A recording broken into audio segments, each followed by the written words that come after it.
Shalom, shalom, shalom, shalom, shalom, shalom, mes bien-aimés de partout où vous êtes, soyez bénis, que la joie de l'évangile, que la paix de notre Seigneur et que l'amour de notre Seigneur Jésus-Christ et vraiment la communion du Saint-Esprit vraiment soit notre partage et que vous bénisse, je vous bénis, de partout où vous êtes, soyez bénis, vraiment nous sommes dans la joie de pouvoir vous retrouver encore aujourd'hui pour cette séance spéciale qui est relative à la Pâques 2026, ça veut dire nous fêtons, nous célébrons, nous sommes en train de célébrer la Pâques 2026. Frères et sœurs dans le Seigneur, soyez bénis de partout où vous êtes.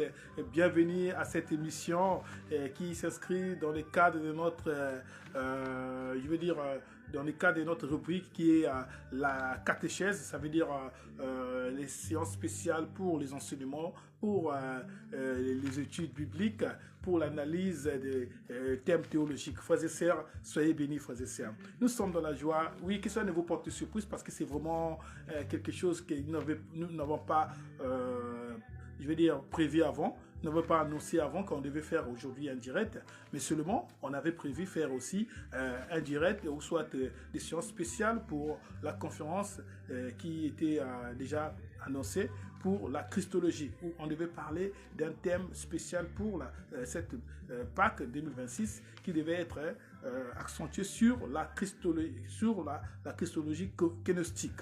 Ça veut dire qu'on avait prévu faire aujourd'hui une séance spéciale où on devait développer les thèmes sur la Christologie gnostique. Soyez bénis, frères et sœurs dans le Seigneur. Oui, alors je vous souhaite tous bonne fête des Pâques. Nous sommes en train de célébrer la Pâques, frères et sœurs. Aujourd'hui, Dieu nous a fait grâce de pouvoir aussi être parmi les vivants et surtout de célébrer dans la joie, dans la bonne santé, frères et sœurs, cette Pâques 2026, édition 2026. Vous avez été à l'église, certainement, vous avez justement célébré durant cette période, pendant cette semaine sainte qui est la semaine de la Passion. Vous avez passé la Pâques, que ce soit en famille, que ce soit à l'église. Vraiment, c'est vraiment quelque chose de bien. Alors, que Dieu vous bénisse. Frères et sœurs, nous devons respecter, nous devons commémorer ces moments parce que c'est là qui est le fondement de notre foi. C'est-à-dire, ce moment, c'est un moment très spécial, c'est un moment très particulier. Pourquoi? Parce que nous célébrons la victoire de Jésus-Christ en ce qui concerne l'acte de la rédemption qui nous donne la paix, qui nous a réconciliés avec Dieu le Père. Frères et sœurs, c'est un moment c'est un moment spécial. Ça veut dire que cette période-là, voilà pourquoi certains ont pris des temps de jeûne et de prière pour se consacrer, pour se recommander, frères et sœurs, pour aussi commémorer, bien évidemment, la passion de Jésus. Frères et sœurs, c'est vraiment un moment, nous n'avons pas, il y a des fausses fêtes, parce que nous ne connaissons pas des fausses fêtes comme les fêtes de Noël et tout ça, mais vraie fête qui est inscrite dans la Bible, frères et sœurs, et bien qui marque vraiment le fondement de notre foi, c'est la Pâque. Nous avons la Pâque, nous avons la Pentecôte, frères et sœurs. Donc la Pâque, déjà, vous le savez, c'est d'origine juive. Voilà pourquoi même les juifs, ceux qui sont dans le judaïsme, sont en train de fêter en Israël et partout dans le monde, en train de fêter aussi la Pâque, qui est la mère de notre Pâque. Ça veut dire que notre Pâque est née de la Pâque juive. Donc, quand Dieu a appelé Moïse pour pouvoir délivrer le peuple d'Israël qui était en esclavage en Égypte, selon la tradition de ce qu'on appelle la révélation historique du peuple d'Israël, alors le peuple a été délivré et Dieu a instruit ce qu'on appelle, a recommandé ce qu'on appelle la Pâque, c'est-à-dire commémorer leur sortie en esclavage. Et voilà pourquoi, depuis ce moment, les Juifs ont commencé à célébrer la Pâque qui symbolise justement l'acte de la rédemption. Frères et sœurs, nous aussi, quand le Seigneur est venu pour accomplir l'acte de la rédemption, pendant son ministère terrestre, frères et sœurs, pendant son incarnation, alors, bien, Jésus, notre Seigneur, a instauré, a donné notre connotation et notre signification de la Pâque juive au Pâque chrétien. Pendant la dernière nuit où il passait la Sainte Seine, le dîner de la Sainte Seine, avec il célébrait la Pâque avec ses disciples. Alors Jésus a instauré une nouvelle connotation, comme je dis, une nouvelle signification de la Pâque juive qui était maintenant devenue la Pâque chrétienne. Comme quoi, les chrétiens pouvaient maintenant, au lieu de célébrer comme les Juifs, pouvaient maintenant célébrer l'acte de la rédemption que Jésus a accompli comme l'agneau, qui était l'agneau parfait, l'agneau pascal, la préfiguration de ce qui était avant et ce qui était accompli sur la croix comme quoi Jésus est venu nous délivrer de la mort, comme à l'époque des Juifs, mais nous, on était délivrés de l'esclavage du péché et de la mort, qui on était condamnés comme des hommes qui devaient être privés de la gloire de Dieu. Et nous avons été délivrés de la mort éternelle grâce à sa résurrection. Frères et sœurs, voilà comment est-ce que nous pouvons être contents aujourd'hui pour pouvoir célébrer. Frères et sœurs, tout chrétien qui reconnaît l'acte de ce qu'il est comme chrétien, qui confesse la foi en Jésus-Christ, célèbre la Pâque parce que c'est une obligation, par amour de reconnaissance, frères et sœurs. Il y a certains même, frères et sœurs, de certaines églises, alors, ils ont célébré cela en associant justement avec l'action de pouvoir, ou les actes de pouvoir baptiser, voilà, de baptiser. Il y a eu des cérémonies de baptême, il y a eu des cérémonies de première je vais dire communion, que nous appelons l'Eucharistie. Tout cela, c'était pour justement vraiment accompagner et bien célébrer cette période qu'on appelle la période de la Pâque. Frères et sœurs, la Pâque, frères et sœurs. Alors, il y a eu aussi certains, alors pendant cette période, on parle de comment est-ce que le Seigneur a passé le moment le plus terrible de sa vie, où le Seigneur est passé dans ce qu'on appelle l'ère de la gloire, l'ère de la grande gloire, où le Seigneur a exprimé la passion, où le Seigneur a consommé la passion, frères et sœurs. Frères et sœurs dans le Seigneur, c'est au moment où beaucoup de ces églises ont fait des mises en scène, frères et sœurs. Ils ont fait des théâtres, ils ont fait des mises en scène, d'autres ont fait que des thèmes qui étaient focalisés sur cette période où les Écritures nous expliquent comment la scène était passée.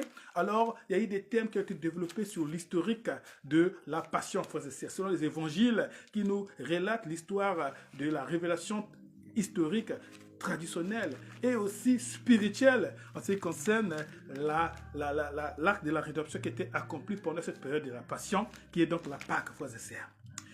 Mais cependant, frères et sœurs, que Dieu vous bénisse, frères et sœurs, que Dieu vous bénisse. Nous allons entrer donc dans ce que aujourd'hui le Saint-Esprit nous a inspiré pour nous. Pourquoi nous ne sommes pas dans l'histoire, mais nous sommes dans les côtés théologiques.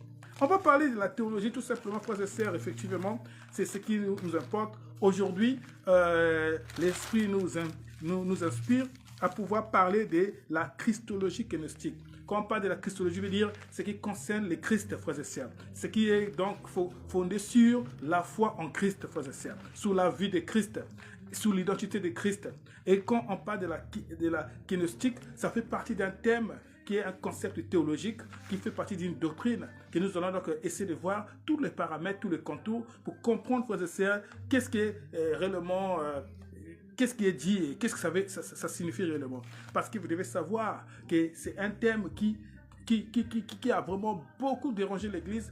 C'était un thème qui faisait l'objet des polémiques, l'objet, frères et sœurs, des divergences, des controverses. Et donc maintenant, aujourd'hui, nous avons la vérité, pas maintenant, mais depuis, ça a été déjà réglé, ça a été déjà éclairé. Mais jusqu'aujourd'hui, ça porte encore à confusion. Frères et sœurs, jusqu'aujourd'hui, pour certains qui n'ont pas eu la grâce, parce que je vais vous dire, frères et sœurs, vous savez, beaucoup de ceux qui parlent de la parole de Dieu ne veulent pas étudier. Pour les hommes de Dieu, pour certains, ils ne veulent pas étudier, ils ne veulent pas, ils disent non, la théologie n'est pas de Dieu, c'est le Saint-Esprit qui inspire. Et cependant, alors, ils sont là en train d'enseigner que des hérésies. Les hérésies veulent dire de fausses doctrines, frères et sœurs. Voilà pourquoi nous avons été appelés par la grâce du Seigneur à être formés et à être mandatés par cette mission que nous avons pour vous enseigner. C'est justement pour vous éclairer, vous donner vraiment des réponses justes de ce que vous avez besoin de pouvoir consommer. Parce que quand je dis consommer, je dis parce que la parole de Dieu, c'est une nourriture spirituelle. Voilà pourquoi David dit que ta parole est douce dans ma bouche comme du miel. Frères et sœurs, la parole de Dieu, ça nous nourrit spirituellement. Frères et sœurs dans le Seigneur. Donc, nous avons intérêt, frères et sœurs, parce que c'est comme aujourd'hui, beaucoup de ceux-là qui enseignent des choses comme quoi, non, ce n'est pas Jésus qui était mis sur la croix, c'est une autre personne. L'autre personne, non, c'est Jésus, il n'était pas là quand il a été crucifié, c'est plutôt, justement, comment dire, il n'était plus Dieu, c'était juste un homme. Dieu l'avait quitté et Dieu est revenu ou Dieu a revêtu Jésus juste après la résurrection. Il y a trop de choses. Et ça a été, depuis fort et longtemps, il y a eu des débats. Mais heureusement, frères et sœurs, tout cela a été déjà résolu. Que Dieu vous bénisse, frères et sœurs. Nous sommes sur l'introduction, c'est pour justement faire comprendre le but Le but, c'est d'expliquer ce qui était réellement fait sur la croix, ce que les Écritures nous enseignent, et ce que nous devons justement garder, confesser comme foi, comme frères et sœurs, comme dirais-je, ce que nous pouvons confesser comme vérité. Que Dieu vous bénisse. Alléluia. Je vous invite à la prière. Je vous invite à la prière. Que Dieu vous bénisse. Alléluia. Seigneur, nous te disons merci. Nous disons merci pour, notre Dieu, ta fidélité, Seigneur, parce que ta parole dit, les bontés de l'Éternel ne sont pas épuisées, ses compassions ne sont pas arrivées à ses termes, elles se renouvellent chaque matin à cause de sa fidélité. Seigneur, ta fidélité en 2026 pour cette Pâque s'est manifestée en nous autres, Seigneur, afin que nous soyons parmi, Seigneur, comptés parmi ceux-là qui peuvent te célébrer, te rendre gloire, Seigneur, de ce que toi tu as fait pour nous, Seigneur, sur la croix, notre Dieu. Oh, Seigneur, le processus de l'acte de l'incarnation et qui s'est achevé par l'acte de la rédemption, par le couronnement, Seigneur, de ta mort, ta résurrection, lors de cette période de la passion, Seigneur, nous voulons te dire merci. Seigneur, du mystère qui a été accompli un jour dans le temps. Oh Seigneur, Paul dit, le mystère de la piété est grand. Dieu se fait chair, Seigneur. Considérons que Jésus, en tant que Dieu incarné, et se fait homme, oh Seigneur, dans l'humiliation de ce que nous appelons les kénos. Seigneur, considérons, Seigneur, que ce que tu as fait, tout cela, c'était le mystère pour pouvoir nous racheter de la mort, de la vie. Seigneur, pour nous donner la gloire, Seigneur, de nous élever dans la gloire. Seigneur, considérons ton abaissement et ton élévation. Seigneur, toutes ces choses nous laissent perplexes quand nous n'avons pas les révélations du Saint-Esprit. Voilà pourquoi, Seigneur, nous te disons merci, Seigneur, pour, oh notre Dieu, oh, de ce que toi tu as aimé, Seigneur, nous les hommes et l'Église de façon spéciale. Seigneur, tu nous as donné, notre Dieu, oh Seigneur, la parole qui est la vérité. Seigneur, nous te disons merci, Jésus, car tu as dit, vous avez été sanctifiés par la parole que vous avez reçue. Seigneur, nous te disons merci pour cette parole. Encore, Seigneur, nous voulons entrer dans la profondeur de ta connaissance. Nous voulons entrer dans le racinement, Seigneur, de ta parole qui est la foi, Seigneur, nous devons confesser de ce qui est juste et vrai. C'est dans ce monde, notre Dieu pervers, c'est dans ce monde corrompu, c'est dans ce monde qui est plein de mensonges. Seigneur, nous voulons, Seigneur, que toi, Seigneur, tu nous élimines par la puissance du Saint-Esprit, Seigneur. Oh, qui a pour rôle, Seigneur, de nous éclairer, Jésus. Seigneur, maintenant, Seigneur, nous sommes, oh notre Dieu, là devant toi, Seigneur. David dit, c'est toi qui adresse devant moi, oh notre Dieu, la coupe et elle déborde sur ma table. Seigneur, laisse que, Seigneur, tu puisses nous remplir de ta grâce. Oh, Seigneur, ta parole, Seigneur. Éclaire-nous, Seigneur, parce que nous avons besoin. Il y a un peuple, Seigneur, il y a des hommes, Seigneur, il y a des âmes, Seigneur, qui ont besoin de cela. Car tu as dit que vous, oh, vous avez été sanctifiés et que ceux qui connaissent ma voix, qui sont mes brebis, en soif toujours de ma parole. Seigneur, maintenant, Seigneur, bénis une âme, en celle qui est vraiment là pour pouvoir écouter, pour pouvoir recevoir de ta part la grâce que tu as permis pour cette Pâque, notre Dieu. Oui, nous poussons glorifier ton nom comme il se doit. Au nom de Jésus. Nous recommandons ces moments, Seigneur. Nous recommandons ces moments. Seigneur, bénis et sanctifie l'instrument que tu t'es choisi. Bénis les âmes que tu as disposées. Au nom puissant et glorieux de Jésus, nous avons ainsi prié. Alléluia. Amen.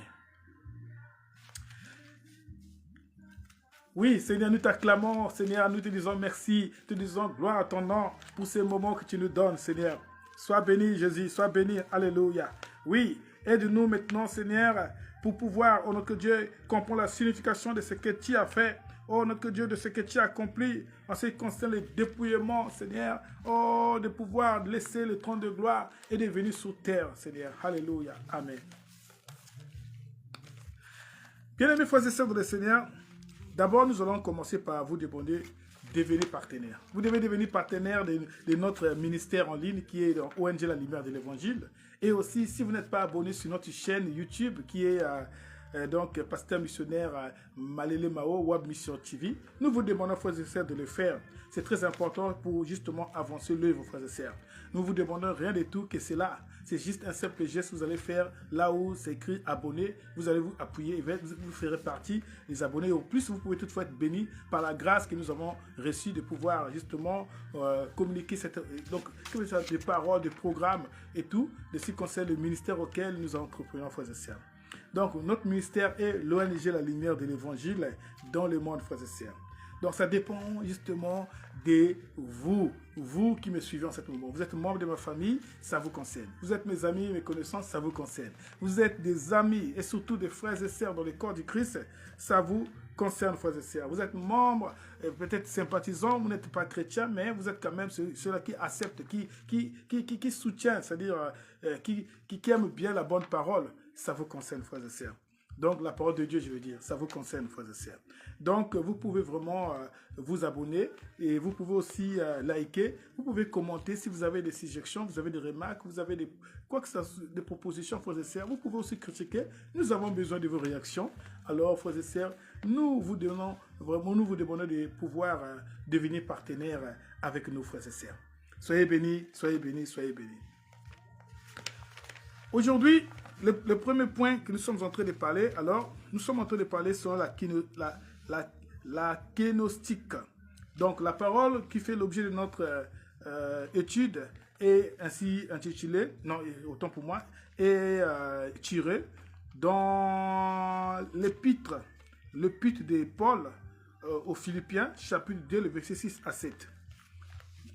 Je répète, la parole qui fait l'objet de notre méditation et notre réflexion, qui est donc l'étude pour cette période ou cette séance spéciale pour la Pâque. Alors, cette parole est soutirée dans Philippiens, chapitre 2, le verset 6 à 7.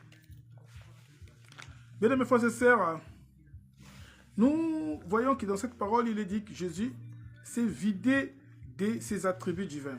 Alors, justement, frères et sœurs dans le Seigneur, vous savez, il y a eu, en ce qui concerne ce qu'on appelle les kénosticismes. Ça veut dire, le kénosticisme veut dire, comme je disais tantôt, c'est un concept théologique où on parle de kénos. Alors, on se pose des questions sur ça.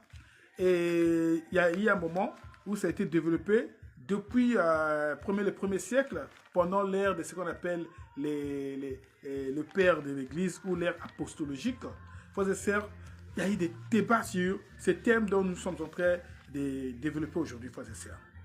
Donc, c'est justement sur ça que nous sommes en train de parler sur ce qui concerne le kénostisme, qui est donc l'union hypotatique.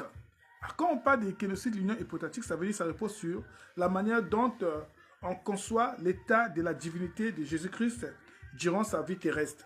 Ça veut dire Jésus-Christ Dieu, Jésus-Christ homme, frères et sœurs. C'est ce que ça veut dire. Donc, c'est ce qui fait aussi les fondements de la foi chrétienne. Mais il y a quand même des divergences d'où nous sommes en train de développer. Et il y a eu des gens qui ont commencé à expliquer, à donner un peu des approches, des solutions, des définitions, certains théologiens. Mais il y a aussi d'autres, pendant que nous en parlons depuis le 19e siècle, ils ont commencé aussi à donner d'autres réponses par rapport à ces thèmes. Donc, voilà pourquoi il y a eu des critiques par les courants les plus traditionnels qui considèrent que Dieu ne peut pas cesser d'être pleinement Dieu, même durant l'incarnation. Ça veut dire, frères et sœurs, ça veut dire que quand nous parlons de la Pâque, frères et sœurs, alors nous devons justement nous référer à quelque chose. La Pâque, frères et sœurs, aujourd'hui que nous sommes en train de commémorer, effectivement, bien frères, eh bien, ça nous pousse à réfléchir sur ce qu'on appelle la commémoration de l'incarnation. L'incarnation qui n'est d'autre qu'un processus, plutôt l'acte ponctuel. Ça veut dire, l'incarnation qui est l'acte processus veut dire, en commençant par la Noël où nous parlons de l'incarnation, Jésus est né, en parlant de la façon dont nous parlons de la vie de Jésus-Christ, d'abord commençons par la conception de Jésus comme étant venu du Saint-Esprit et par le mystère du Saint-Esprit qui est venu dans le sein de Marie, et la naissance miraculeuse de Jésus, c'est déjà l'incarnation, et la vie de Jésus, le ministère de Jésus, frères et sœurs, le ministère par des actes, des enseignements puissants, et tout cela a confirmé, frères et sœurs, ce qu'on appelle le processus de l'incarnation. Et aussi, nous allons aussi voir le côté humilité ou humiliation, le côté, je veux dire, mort de Jésus-Christ, le côté passion d'une manière générale, et le côté résurrection de façon spéciale de Jésus-Christ et qui, normalement, on va dire, qui confirme pleinement la divinité de Jésus et qui confirme aussi lors de ce que Jésus a fait, la rédemption. Et tout cela, frères et sœurs, ça nous pousse à pouvoir comprendre la kénos. Que Dieu vous bénisse, frères et sœurs. Que Dieu vous bénisse, que Dieu vous bénisse. Donc, les chrétiens se posent des questions. Ici, quand on fait l'analyse sur ce que nous avons lu, frères et sœurs, alors, c'est un sujet très fascinant. Vous savez, Paul va commencer déjà à expliquer un peu. Donc, en fait, quand les gens se disent, mais quel rapport y a-t-il entre la Pâque et ce que vous avez proposé, le kénos, frères et sœurs? C'est-à-dire qu'il y a quelque chose de mystère que nous allons comprendre. Mais nous allons d'abord comprendre par le contexte de ce qui est écrit ici. Alors, pourquoi Paul va parler de ce qu'aujourd'hui, ça devient un débat, comme quoi ça devient un débat théologique. Alors, je vous invite à réfléchir avec moi. Donc, on disait ceci que, oui, la christologie gnostique, comme je vais le dire par conception déjà, par définition autant pour moi, la christologie veut dire la science qui étudie la divinité de Christ en tant que Christ.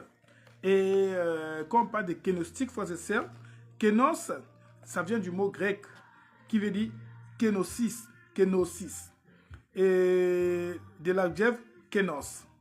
Alors, ce terme est utilisé au moins plus de 10 fois, ou plus de 18 fois, et vraiment, ça dit beaucoup de choses. Bon, ça peut signifier vaine, ça peut signifier sans résultat, ça peut signifier réduit à néant, et ça peut aussi signifier rendre vide, et ça peut signifier dépouiller. Voilà pourquoi nous allons prendre ce qui est le thème qui nous convient ici, donc qui nous concerne, c'est dépouiller. Alors, pour que nous puissions justement bien comprendre le thème dépouiller et pour mettre dans le contexte, eh bien, on va voir dans l'épître de Philippiens, chapitre 2, le verset 7. Frères et sœurs dans le Seigneur, dans Philippiens, chapitre 7, et nous allons aussi comprendre que le thème que nous sommes en train de développer, qui est les kénos, comme je viens de le dire, qui nous donne toutes ces significations, vide, néant et tout, dépouillement. Ce thème, c'est un thème théologique. Ça veut dire que ce n'est pas un thème qu'on peut trouver dans la Bible. Le thème n'est pas dans la Bible. Comme par exemple, on va prendre les thèmes, les mots comme la Trinité. La Trinité, c'est une conception, c'est un concept qu'on peut dire théologique. Donc, c'est toute une science, une doctrine qui a été étudiée voilà, par des théologiens, frères et sœurs, qui a été, on peut dire aussi, inventé, mais avec des fonds qui est fondé dans la Bible. Frères et sœurs, c'est la même chose avec les thèmes qu'on appelle les thèmes kénostiques. Le thème kénos, qui vient du mot kénostique, frères et sœurs, eh bien, on n'en trouve pas dans le Nouveau Testament noir sur blanc. Mais c'est une conception, c'est une doctrine, frères et sœurs. Comme je disais tantôt, cette doctrine, frères et sœurs, a été pour la première fois évoquée au 1er siècle par ce qu'on appelle le premier courant des théologiens qui ont eu justement à créer ces thèmes. Et c'est pendant cette période qu'on appelle la période apostolique. Donc, où il y avait des premiers chrétiens, des premiers théologiens, juste après l'ère des apôtres, frères et sœurs.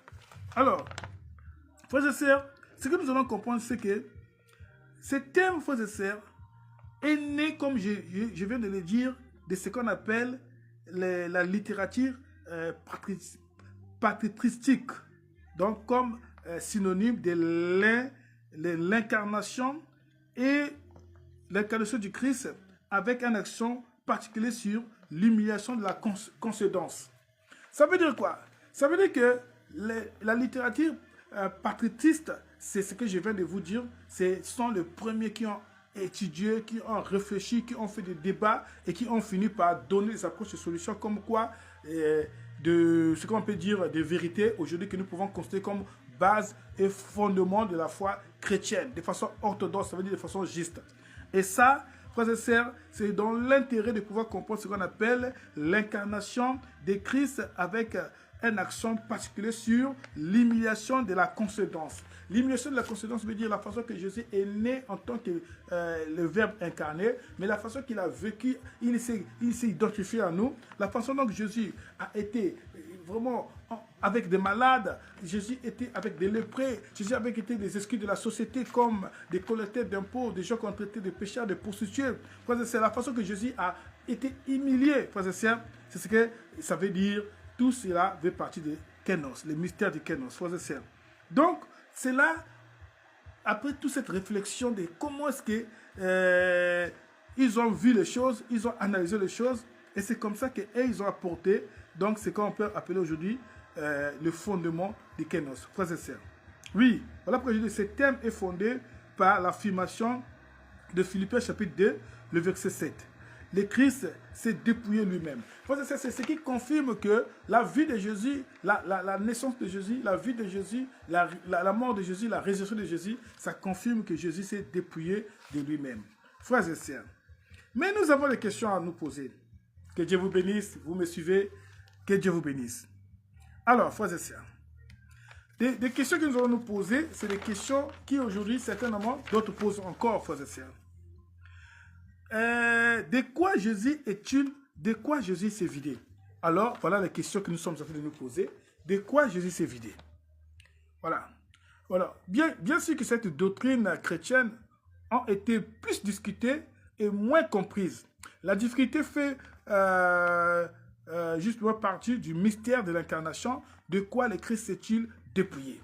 Frères et sœurs, quand je pose la question de quoi Jésus est-il dépouillé, parce que beaucoup de ceux-là qui parlent de la passion de Christ, ils disent que ce n'est pas Jésus qui était sur la croix. Pour certains qui ne sont pas de notre religion et qui ne croient pas à l'œuvre de la croix, ils disent que ce n'est pas Jésus qui était sur la croix parce que Dieu ne peut pas accepter que ce soit son simple serviteur, que ce soit son fils, de pouvoir être humilié de la sorte jusqu'à mourir tel que on nous enseigne, on nous démontre, que ce soit dans la Bible, dans les évangiles ou que ce soit dans l'histoire, frères et sœurs.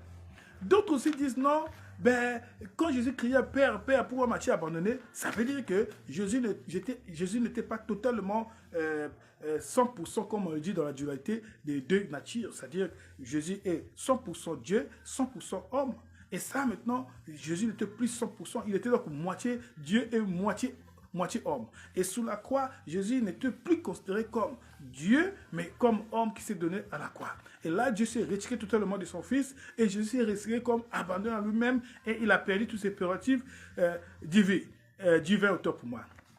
Frères et sœurs, c'est ce que les gens posent des questions, les gens disent, frères et sœurs. Donc, de quelle mesure la pleine humanité de Jésus a-t-elle obligé de se vider de divin? De quelle manière, frères et sœurs dans le Seigneur, alors nous sommes en train de voir ça. De quelle manière on peut dire que voilà, Jésus a gardé et Jésus a exercé le prérogatif spirituel au fait divin, tout en restant humain. Frères et sœurs, ce sont des questions que nous avons posées, que nous sommes en train de répondre. Jusqu'à là, nous sommes à l'introduction de pouvoir se poser des questions et de pouvoir répondre à la problématique, frères et sœurs. Oui, nous allons répondre finalement. Que Dieu vous bénisse de partout où vous êtes. Alors, j'ai béni mes frères qui sont en train de me suivre depuis le pays. Donc, je vois déjà mon frère bien-aimé Gilles Bati. Sois béni de partout et sois béni depuis ta position. Ah oui, il n'y a pas que lui. Ben, il y a aussi notre bien-aimé. Bon, j'ai des problèmes de vision, sinon c'est beaucoup Moussou, n'est-ce pas? Smink, Dieu te bénisse et que Dieu soit béni pour votre attention et pour votre participation à ce qui est de l'évangile.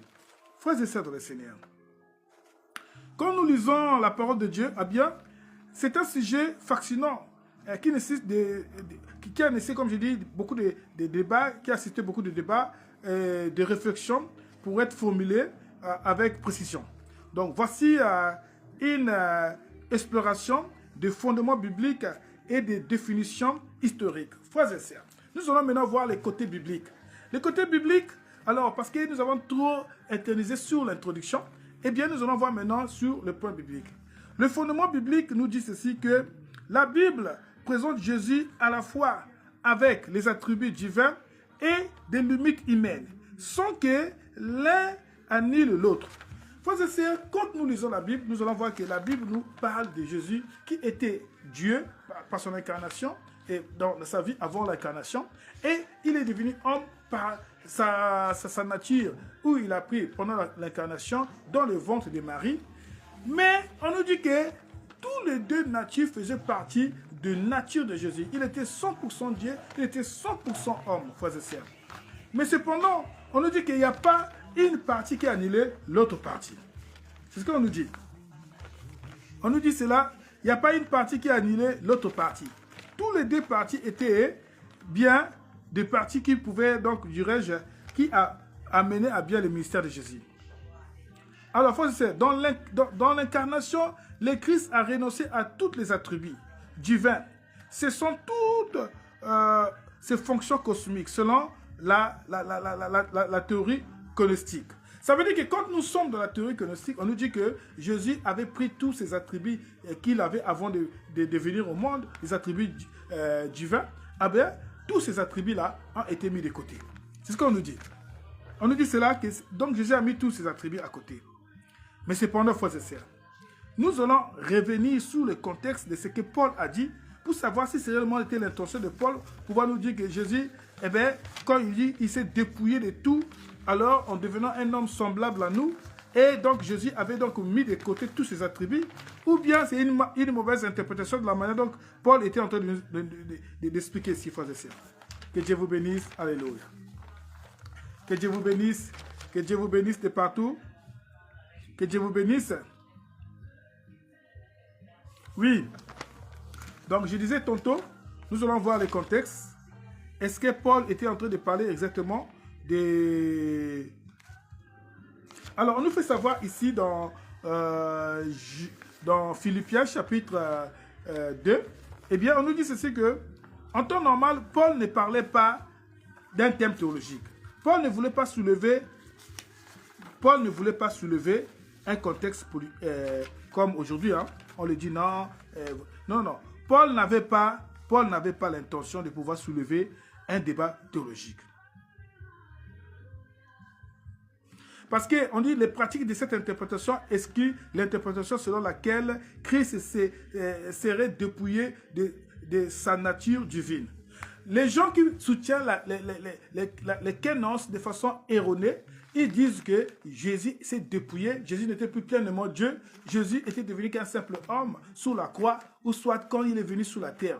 Frères et sœurs, voilà pourquoi, en comprenant mal cette partie, ce qui fait de telle sorte que les gens puissent rabaisser Jésus comme un simple prophète, comme un simple homme parmi tant d'autres hommes.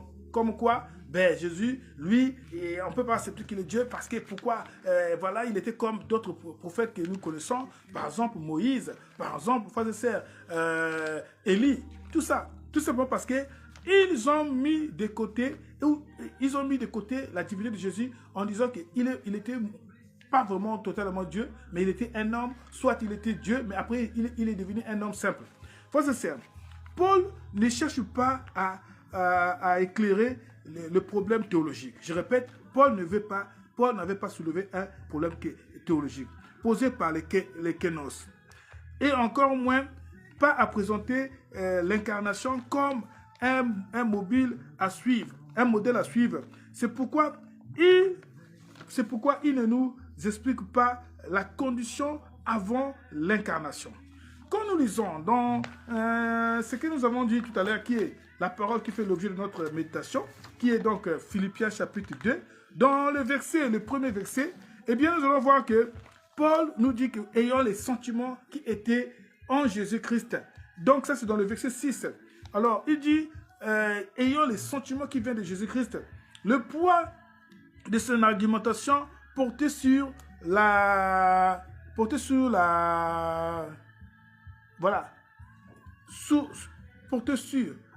série des étapes que le Christ a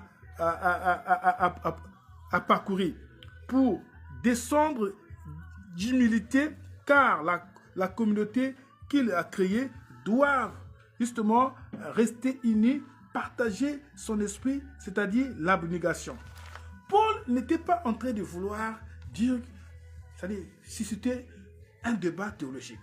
Paul n'était pas là pour dire que Jésus avait dépouillé complètement sa divinité et devenu un simple homme et puis après mourir sur la croix et que ce soit aujourd'hui un débat. Mais Paul était justement en train d'expliquer à l'église qu'il avait créée comme l'église de Philippe et il dit que nous devions avoir l'attitude qu'avait Jésus. Cette attitude c'était quoi? La façon dont il s'est rabaissé, lui qui était Dieu. Et lui il s'est dépouillé de ses prérogatives qui veut dire divin, et il est venu sur la terre pour devenir un homme. Et il voulait demander à l'église de rester unie et de partager ce sentiment d'humiliation, d'humilité.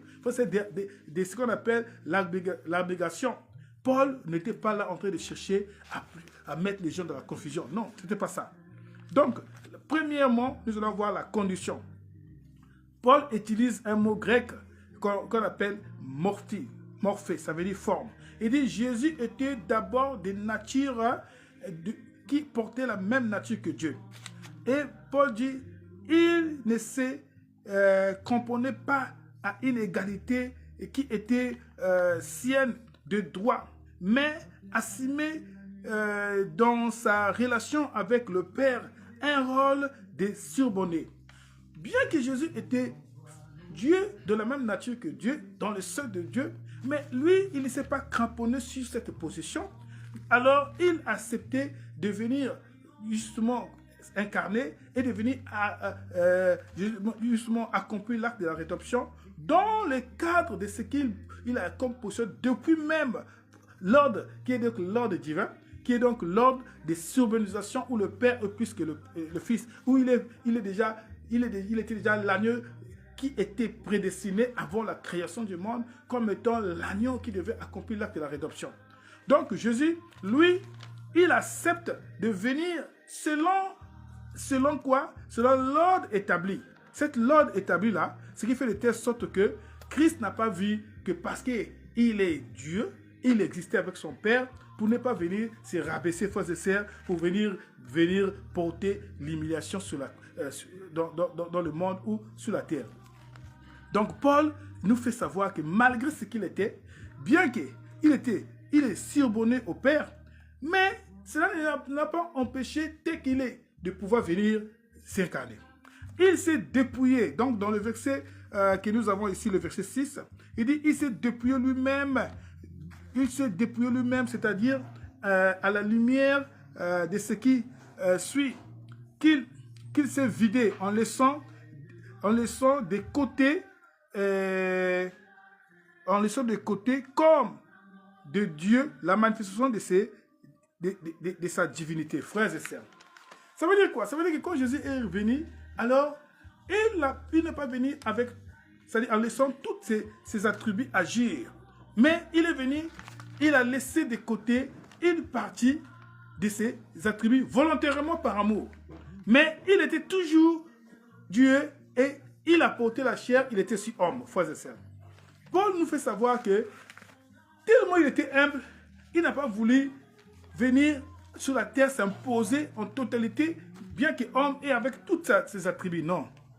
Il a laissé de côté les parties qui étaient pour se limiter par quoi? Par amour, par cet esprit d'humilité. Il a laissé de côté certains privilèges qui faisait partie du côté de sa divinité. Bon alors, pour être objectif, je vais expliquer ça. Ça veut dire que Jésus, en tant que Dieu, il partage les mêmes attributs que le Père. Quels sont ces attributs? Ce sont les attributs qu'on appelle les attributs incommunicatifs, que les hommes ne peuvent pas communiquer, personne. Omniscience, ça veut dire il connaît toutes choses, la totalité de tout. Et omnipotent, il peut se retrouver n'importe où, partout, en même moment. Et omnipotent, ça veut dire tout puissant, à totalité, donc de toute la puissance. Jésus avait tout cela.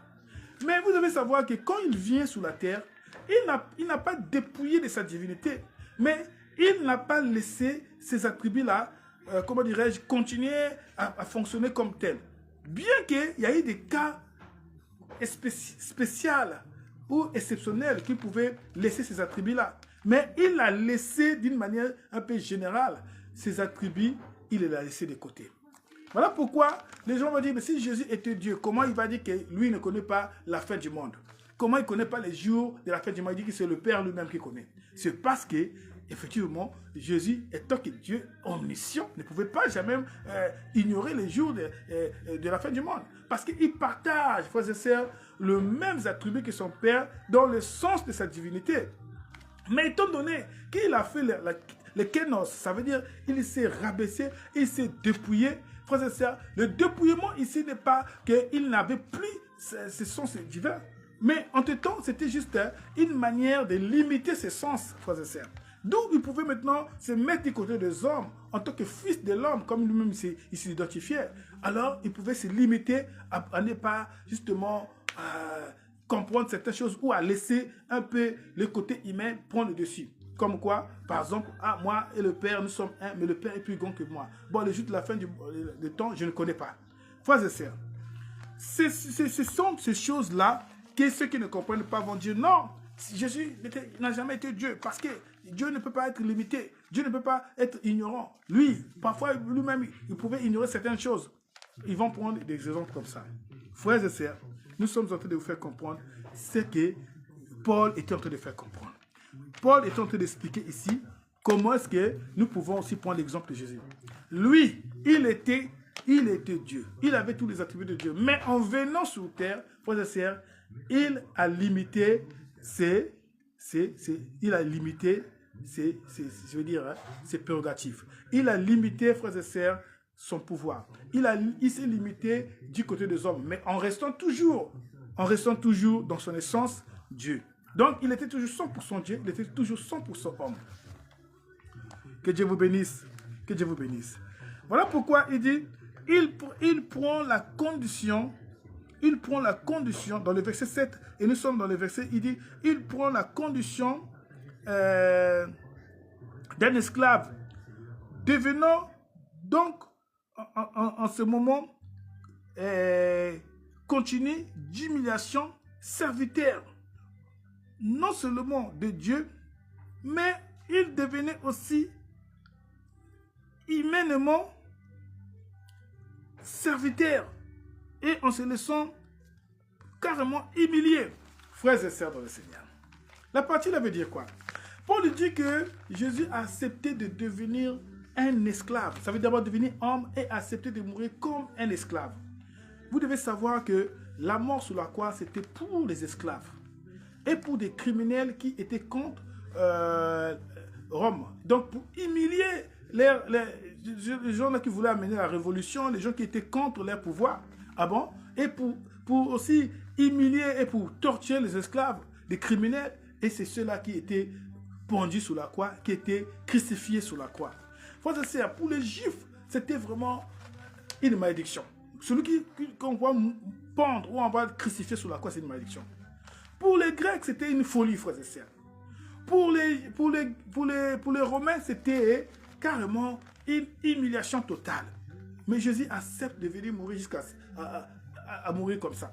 Et Jésus accepte même de naître comme un simple homme, non seulement homme, et d'accepter aussi, frères et sœurs, de pouvoir justement vivre dans une situation de précarité, de grande précarité, dans une famille modeste et très pauvre.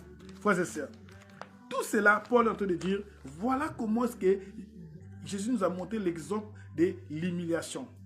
Frères et sœurs, la raison que Paul est en train d'évoquer ces choses, c'est une raison qui était éthique et pastorale.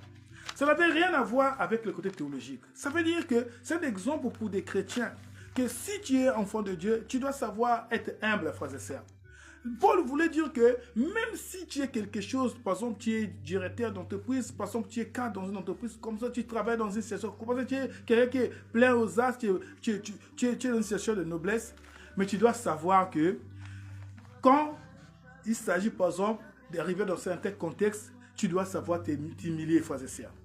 Frères et sœurs, beaucoup de gens n'ont pas cet esprit d'humilité.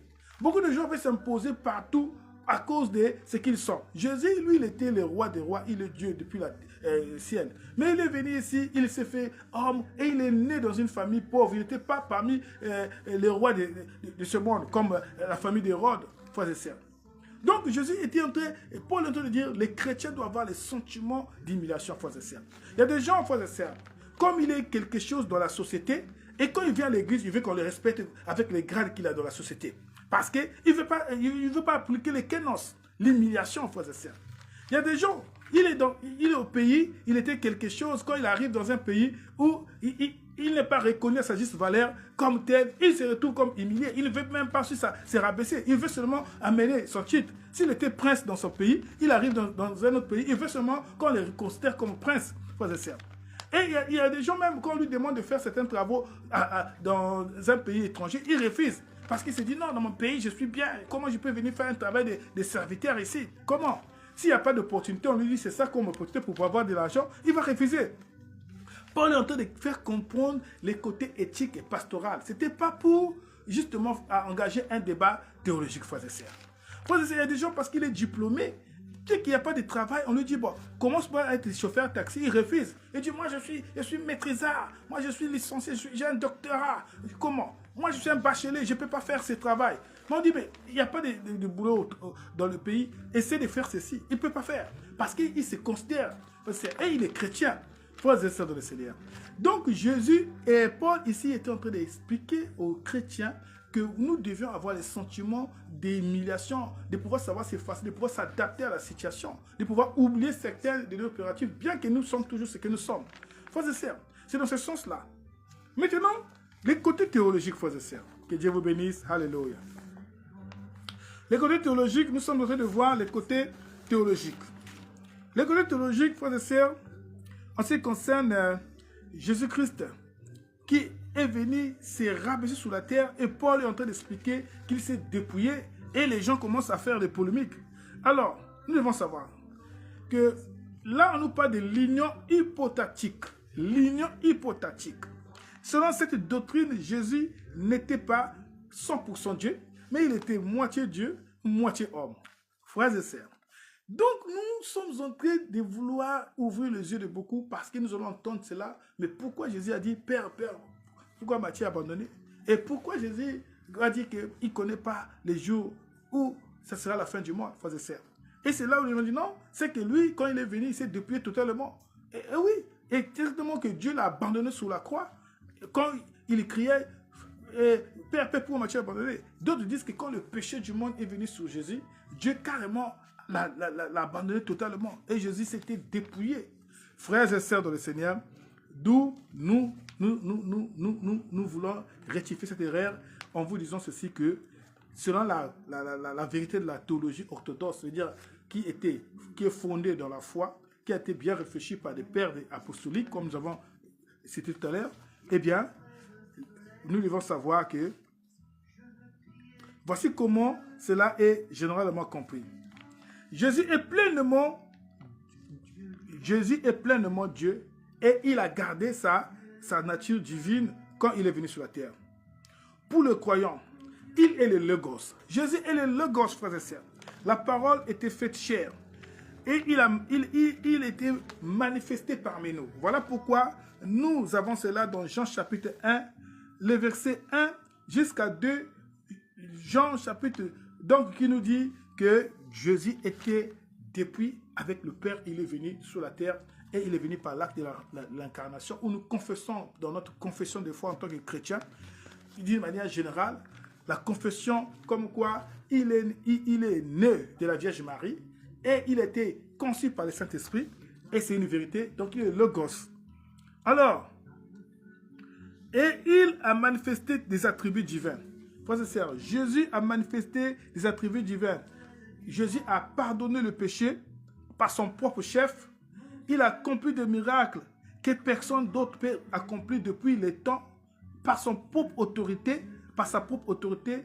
Il a affirmé être uni avec les mêmes intentions et les actes et les paroles, unis en tant que personne avec le Père. Il dit, moi et le Père, nous sommes un. Nous avons Jean chapitre 2, verset 3. Ça veut dire quoi? Ça veut dire que sur le plan théologique, nous devons comprendre que Les gens qui pensent que Jésus était moitié Dieu, moitié homme, ils sont dans le faux. Jésus est 100% Dieu avant et pendant et après. Avant l'incarnation, pendant l'incarnation, processus d'incarnation jusqu'à l'acte de la rédemption qu'il a manifesté, comme je viens de le dire, et l'élévation, donc qui est la résurrection et l'ascension. Jésus était et il est toujours Dieu, et il est Dieu. Donc il n'avait jamais été un moment où il était moitié. Frères et sœurs, et tout ça, nous sommes en train de voir ça dans les Écritures. Donc, pour comprendre ce que Paul voulait dire ici, frères et sœurs, Paul, déjà j'ai expliqué que c'était juste pour ramener un enseignement éthique et pastoral, mais qui n'avait rien de fond sur le plan théologique. Mais l'incompréhension de certains interprètes a fait de telle sorte que ça devait un débat pour dire que Jésus s'est dépouillé totalement de sa divinité quand il est venu sur terre. Et l'incompréhension de certains qui sont antichrists, qui ne croient pas en Jésus, ils disent carrément que ça n'a jamais été Jésus qui était sous la croix pour accomplir ce que nous croyons comme acte qui nous a donné la vie, l'acte de la rédemption. Frères et sœurs dans le Seigneur, pendant cette période de Pâques, nous devons savoir que c'était réellement Dieu homme, qui est Jésus de Nazareth, qui était venu avec pleinement ses attributs pour venir nous délivrer, nous sauver, frères et sœurs. Le Christ est homme Dieu. Le Christ est Dieu homme. Frères et sœurs dans le Seigneur. Je répète, le Christ est Dieu homme. Que Dieu vous bénisse de partout où vous êtes, vous me suivez, soyez bénis. Il était pleinement humain. Jésus était pleinement humain, frères et sœurs. En même temps, il était connu, frères et sœurs, par sa nature humaine. Il a eu faim, il a eu soif, il a senti la douleur physique. C'est réellement, parce que nous devons croire que Jésus qui était sur la croix, c'est réellement l'homme qui était sur la croix. Et celui qui a consommé forcément toute la période de la passion, de tout ce qu'il a connu comme l'agonie et tout ça, c'était réellement un homme. Frères et sœurs, Jésus était toujours Dieu pendant qu'il était en train de subir, frères et sœurs. Jésus était toujours Dieu. Ça veut dire que pendant cette période, il était conscient. Alors, je vais entrer un peu sur le sens spirituel. Frères et sœurs dans le Seigneur, vous savez que quand Jésus était en train de consommer la passion, ça veut dire quand Jésus était en train de souffrir pendant cette période de la semaine sainte pascale, frères et sœurs, les anges étaient là en train de regarder ce qui s'est passé. Donc, c'était totalement impératif que Jésus puisse verser le sang parce que l'âme est purifiée par le sang. Voilà pourquoi Jean-Baptiste, quand il voit Jésus, il dit « Voici l'agneau de Dieu qui ôte le péché du monde. » Pourquoi?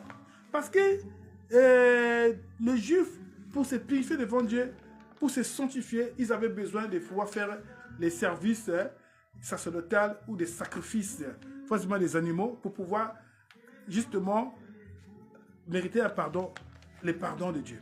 Mais entre-temps, Dieu en avait marre.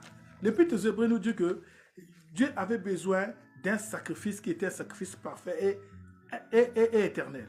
Voilà pourquoi l'Épître aux Hébreux nous dit que non, tu n'as pas voulu ni sacrifice, ni offrande, mais tu m'as formé un corps. Et je dis, oh Père, me voici pour faire ta volonté. Comme le Fils participe au sang et à la chair, voilà pourquoi moi aussi je suis venu et tu m'as fait un corps pour que je puisse anéantir par la mort celui qui a le pouvoir. Frères et sœurs dans le Seigneur, ce mystère nous fait comprendre que si Jésus n'a pas été Dieu, il était seulement un homme, il ne pouvait jamais satisfaire la volonté de Dieu pour pouvoir être le sacrifice parfait, afin d'accomplir l'acte de la rédemption qui devait nous sauver, frères et sœurs. Il fallait qu'il porte le décret. Pourquoi? Parce que celui qui devait sauver l'humanité ne pouvait qu'être, frères et sœurs, un sacrifice parfait. Ça veut dire que le sacrifice devait être un sacrifice parfait. Or, le sacrifice parfait devait s'imposer par le sang.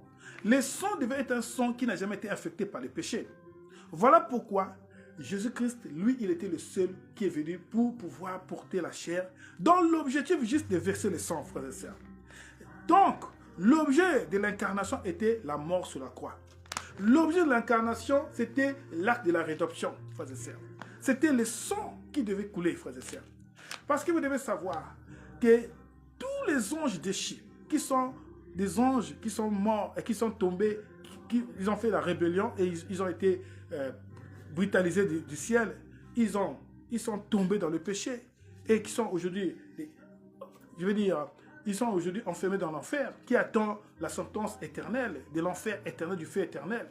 Tous ces anges, même certains qui sont encore des anges errants et vagabonds, frères et sœurs, ils ont toujours cherché à pouvoir, si possible, frères et sœurs, mériter un pardon. Comme quoi, à vivre éternellement dans la gloire, ou soit vivre librement, frères et sœurs. Mais ils ne peuvent pas, parce qu'il y a quelque chose. C'est que les anges, pour mériter le pardon, alors, ils doivent normalement passer par l'acte de la rédemption. Ça veut dire que les sons. Or, ils savaient que les anges, tous ont été comme par, je vais dire, libre arbitre. Ils ont accepté de suivre le diable. Et voilà, ils sont tombés. Mais nous, les hommes, c'était juste pas une seule personne qui est Adam et toute l'humanité a été corrompue. Voilà pourquoi Dieu a pensé que comme le péché est venu par un seul homme, l'Épître de Romains nous le dit, et c'est de même que par un homme qui est céleste, qui est venu la vie. Et comment, frères et sœurs? C'est parce que les sons devaient être versés. Les sons qui devaient être versés ne devaient pas être le son d'un homme, parce que l'homme qui pouvait être un homme juste était déjà corrompu. Qui était donc le premier et toute l'humanité qui est représentée par cet homme, c'est Adam. Donc, tous les hommes sont privés de la gloire de Dieu, alors personne n'avait la vie.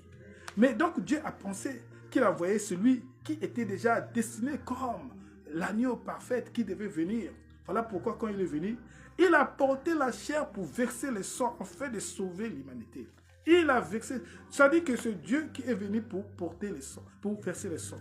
Voilà pourquoi les anges ne peuvent pas être sauvés. Les anges ne peuvent pas être aussi convertis. Parce que, et ils doivent aussi, mais ils ne peuvent pas parce que leur façon de pouvoir être chutés et la façon que les hommes ont été chutés, ce n'est pas la même façon. Nous avons été chutés par une seule personne, par la désobéissance. Et Dieu a envoyé une personne par l'obéissance de l'acte de la kénance pour que nous soyons sauvés grâce à l'acte qu'il a fait en versant le sang. Mais les anges, ce n'est pas possible, frères et sœurs. Voilà pourquoi vous allez voir que quand Jésus était en train de marcher, les anges reconnaissaient qu'il était Dieu. Et ils disaient, mais toi, fils de Dieu, qu'est-ce que tu es venu faire? Notre ère n'est pas encore arrivée. Parce qu'ils savent qu'ils n'ont pas de choix. Quel enfer, frères et sœurs. Mais cependant, ils étaient surpris de voir Jésus sur terre. Alors qu'il était question que Jésus vienne justement pour verser le sang. Frères et sœurs, ce n'était pas pour achever avec eux, mais c'était pour les hommes. Donc, si j'explique ces choses-là, c'est pour comprendre le but de kénos. Le but de kénos, comme je dis, c'est un processus qui a commencé par l'incarnation et qui était par la vie de Jésus-Christ en tant qu'homme, mais Dieu homme, frères et sœurs, et aussi avec l'achèvement sur la croix et la mort et la résurrection. Donc, pour être objectif, frères et sœurs de le Seigneur, nous devions savoir les concepts de kénos, c'est un concept théologique. Eh bien, nous devons savoir qu'il n'y a pas de part ou moitié-moitié. Jésus était Dieu, il était homme. Il était Dieu, il était homme, mais il était tous deux, les deux, qu'on appelle les deux natures étaient en lui. Il n'y a pas un moment où il a mis de côté le côté nature spirituelle. Il n'y a pas un moment où il y a eu le côté homme qui a pris le dessus. Tous les deux côtés étaient là. Mais sauf pour accomplir la rédemption, il était obligé de pouvoir se limiter pour justement accomplir le plan qu'il avait de pouvoir le sauver. Alors, ça c'est la première partie. Nous allons continuer après la deuxième partie. Donc, aujourd'hui, c'était juste l'introduction. C'est vrai que cette période, nous sommes en train de parler de la Pâque, mais comme étant donné que le thème est tellement profond, alors on a commencé aujourd'hui comme, je vais dire, introduction au thème. Donc, vous qui me suivez maintenant et vous m'avez suivi, vous étiez en train de me suivre et vous allez me suivre de façon en différé. Que Dieu vous bénisse de partout où vous êtes. Vraiment, merci. C'était avec votre humble serviteur, avec vous. Alors, je vous souhaite encore bonne fête de Pâques 2026.